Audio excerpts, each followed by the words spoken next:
Que el Señor les bendiga, hermanos y amigos. Vamos a ver una palabra muy importante que se trata de la adoración verdadera. La adoración que Dios,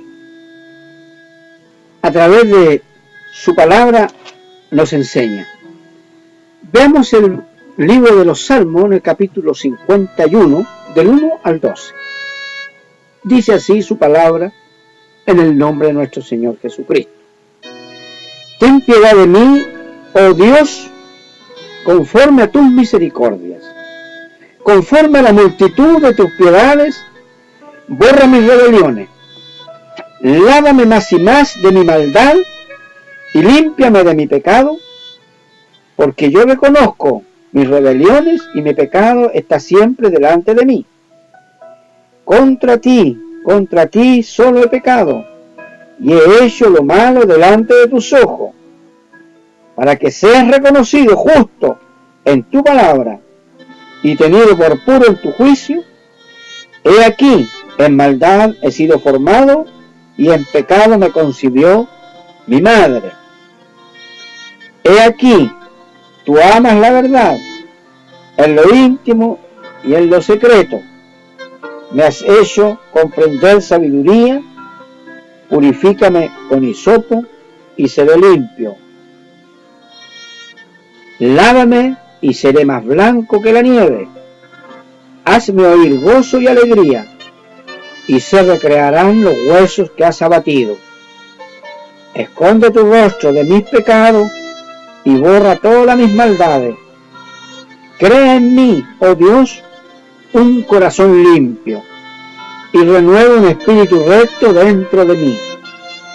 No me eches de delante de ti, y no quites de mí tu Santo Espíritu. Vuélveme el gozo de tu salvación, y espíritu noble me sustente. Palabra de nuestro Señor Jesucristo.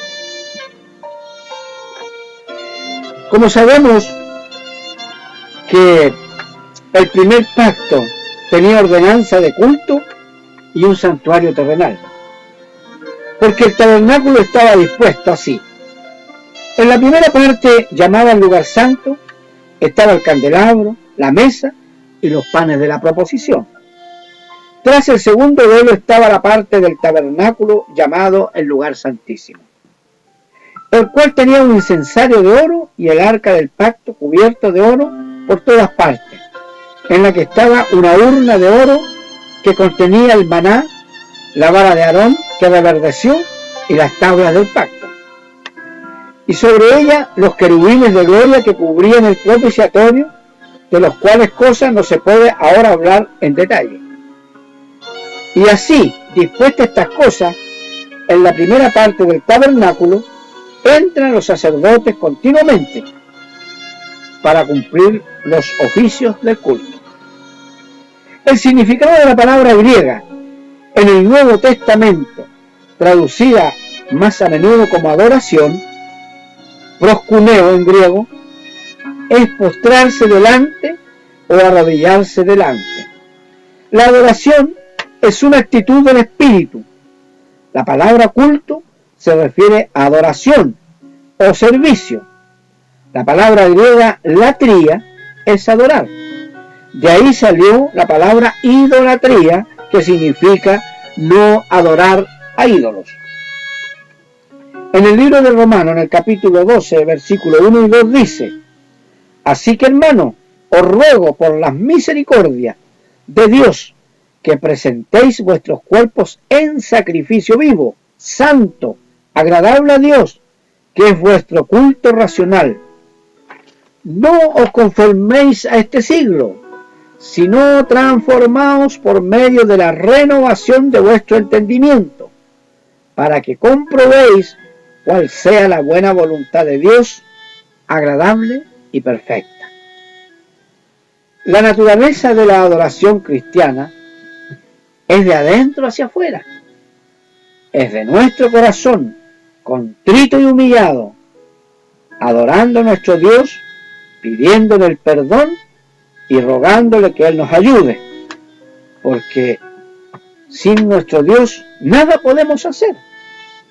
En el libro de Juan 4, 10, 11, 13 y 14 dice: respondió Jesús y le dijo: si conocieras el don de Dios y quién es el que te dice dame de beber, tú le pedirías a Él y Él te daría agua viva.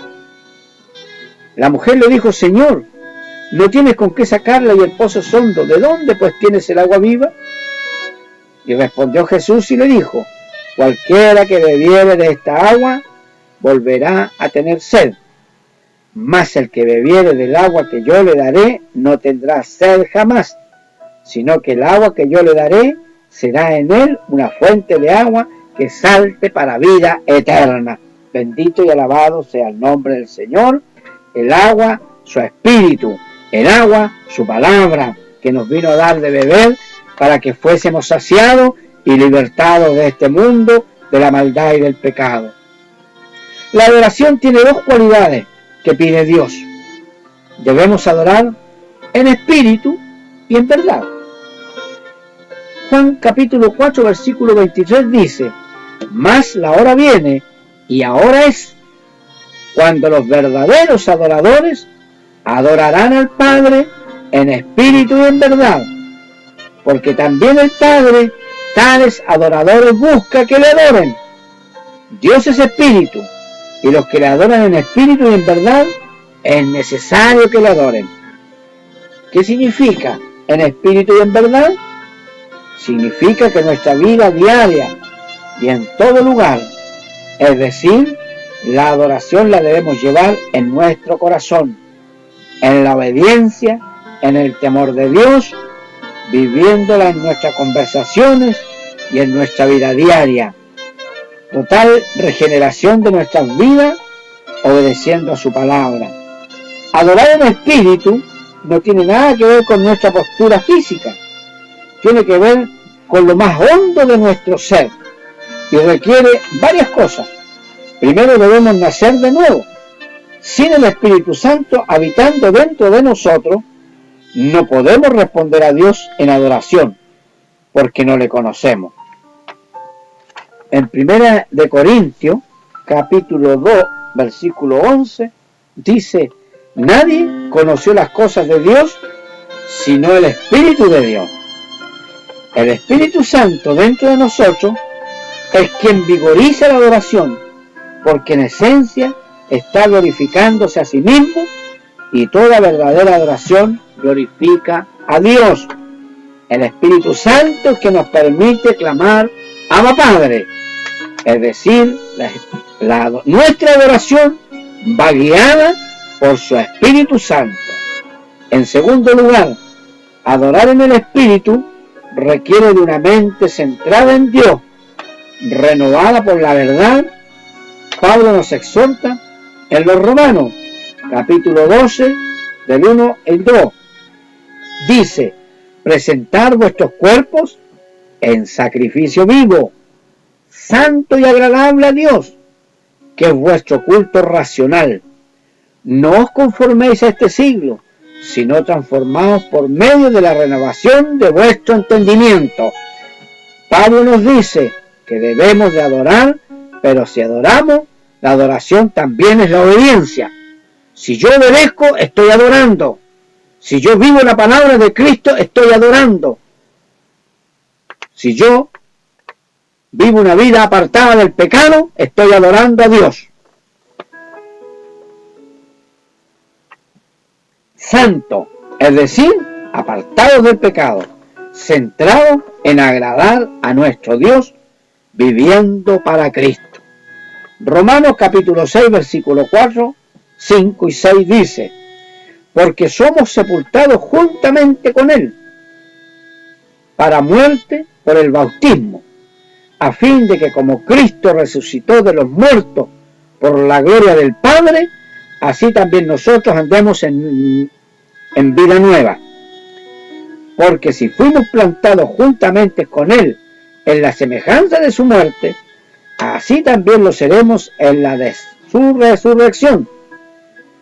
Sabiendo esto, que nuestro viejo hombre fue crucificado juntamente con él para que el cuerpo del pecado sea destruido, a fin de que no sirvamos más al pecado, no sirvamos más a esta carne, no sirvamos más a este mundo, sino a Cristo, obedeciendo su palabra, poniéndola por obra.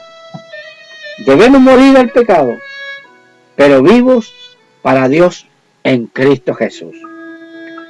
Romanos 6:11 dice, así también vosotros consideraos muertos al pecado, pero vivos para Dios en Cristo Jesús, Señor nuestro.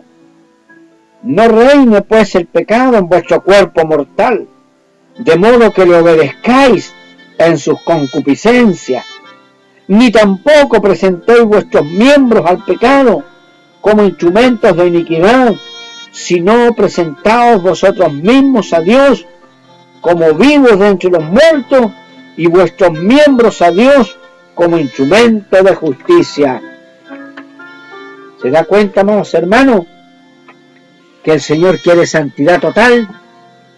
Que nuestro cuerpo, alma y espíritu sean santificados para Cristo.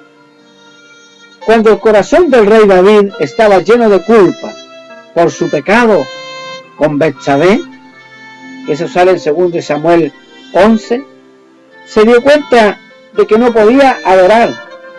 Sentía que Dios estaba lejos de él y gemía todo el día, sintiendo que la mano de Dios se agravaba sobre él.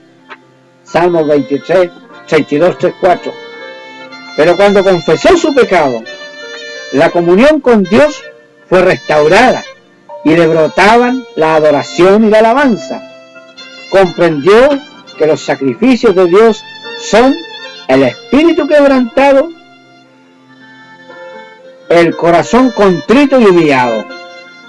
La alabanza y la adoración a Dios no pueden provenir de corazones llenos de pecado, inconfesos, sino de corazones arrepentidos. Por eso que Cristo, cuando predicó en esta tierra, decía arrepentidos y convertidos, porque el reino de los cielos se ha acercado a vosotros. ¿Se da cuenta, amados hermanos? Cuando nosotros estamos en pecado y no nos hemos arrepentido, no hemos confesado nuestro pecado a nuestro Dios, no podemos adorar. Algo nos impide el pecado. El pecado nos hace una separación entre Dios y nosotros.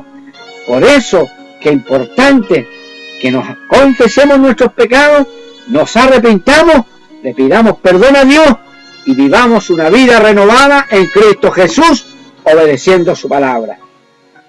Otra cualidad de la adoración verdadera es que es hecha en verdad. Toda adoración es una respuesta a la verdad. ¿Y qué mejor medidor de la verdad que la palabra de Dios? Jesús le dijo a su Padre en Juan capítulo 17, santifícalos en tu verdad, tu palabra es verdad. Salmo 119, 142, tu justicia es justicia eterna. Salmo 119, 160 dice, la suma de tu palabra es verdad y eterno es todo juicio de tu justicia. Cuando nosotros estamos viviendo conforme a la palabra de Dios, el Espíritu Santo nos impulsa a la adoración a nuestro Dios en libertad, en espíritu y en verdad, porque no hay nada oculto, porque le hemos confesado a Dios nuestros pecados y nos hemos esforzado y nos hemos comprometido a Dios a cambiar nuestra manera de vida, viviendo conforme a su palabra, obedeciéndola y aprendiendo de ella. Para adorar verdaderamente a Dios, debemos comprender quién es y lo que ha hecho. Y el único sitio donde esto se ha revelado enteramente es en su palabra. La adoración es una expresión de alabanza desde lo más hondo de nuestro corazón a un Dios que es comprendido a través de su palabra. Si no tenemos la verdad de su palabra, no conocemos a Dios y no podemos adorar verdaderamente. La verdadera adoración es obediencia a su palabra, temor a Dios, llenarse del Espíritu Santo, apartarse del pecado y confesar a Dios que le necesitamos, que Él es todo para nosotros y poner nuestra esperanza en sus promesas. Qué maravilloso, ¿cierto? El consejo de su palabra en el libro de Deuteronomio, capítulo 10, versículo 12-13, dice: ahora pues, Israel, ¿qué pide Jehová tu Dios de ti? Sino que temas a Jehová tu Dios, que andes en todos sus caminos y que lo ames y sirvas a Jehová tu Dios con todo tu corazón y con toda tu alma. Deuteronomio 10:13 dice: que guarde los mandamientos de Jehová y sus estatutos, que yo te prescribo hoy para que tengas prosperidad. Reconocer el poder de Dios, temerle y adorarle. Deuteronomio 10:20 dice: a Jehová tu Dios temerás, a él solo servirás, a él seguirás y por su nombre jurarás. En el 21 dice: él es el objeto de tu alabanza y él es tu Dios, que ha hecho contigo estas cosas grandes y terribles que tus ojos han visto. Le hablaba al pueblo de Israel. Y el Señor ha hecho grandes cosas en nuestras vidas, amados hermanos. El habernos sacado del mundo y hacernos comprender esta salvación es algo muy grande para nuestras vidas, porque nos ha libertado, nos ha llamado de las tinieblas a su luz admirable. La adoración no se sujeta en la manera corpórea, sino espiritual, porque Dios es espíritu. Deuteronomio 10:20: a Jehová Dios temerás, a él solo servirás, a él seguirás y por su nombre jurarás. ¿Se da cuenta, amados hermanos? Lo más importante es que adoremos a Dios en espíritu y en verdad. Si andamos en la verdad, que es su palabra, podemos adorar en el Espíritu, porque el Espíritu Santo nos insta a adorar. Lo más importante en nuestros corazones y en verdad en nuestras mentes, amando a nuestro Dios con todo nuestro ser, alma, cuerpo y espíritu, reservados para el Señor, guardados para el Señor, por su palabra, por su espíritu. Que el Señor te bendiga. Shalom Alejem.